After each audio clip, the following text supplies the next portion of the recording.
Hello বন্ধুরা, কেমন আছেন? আজকে আপনাদেরকে দেখাবো কয়েকদিন আগে আমরা কক্সবাজার গিয়েছিলাম কলিগরা সহ। তারপরে কক্সবাজার থেকে ইনানি যাওয়ার সময় মধ্যবিরতিতে এখানে নামলাম। সৌন্দর্য দৃশ্য, চোখ জোড়ানো মনোরম একটা দৃশ্য। রৌদ্রের প্রখর তাপ ছিল, তারপরও বাতাসে ভালো লাগছে। এরপর আমরা জিরো পয়েন্টের কাছাকাছি পৌঁছলাম। দেখতে পাচ্ছেন সবাই তৃষ্ণার্ত ছিলাম। তারপরে কিছু তরমুজ সবাই মিলে খাইলাম।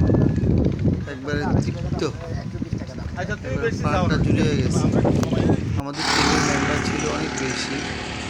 এরপরে আমরা পাটুয়ার ঘাটে নামলাম, সবাই মিলে চারপাশটা দেখলাম, নিচে বিচে ঘুরলাম। উপরে একটা রিসোর্ট ছিল,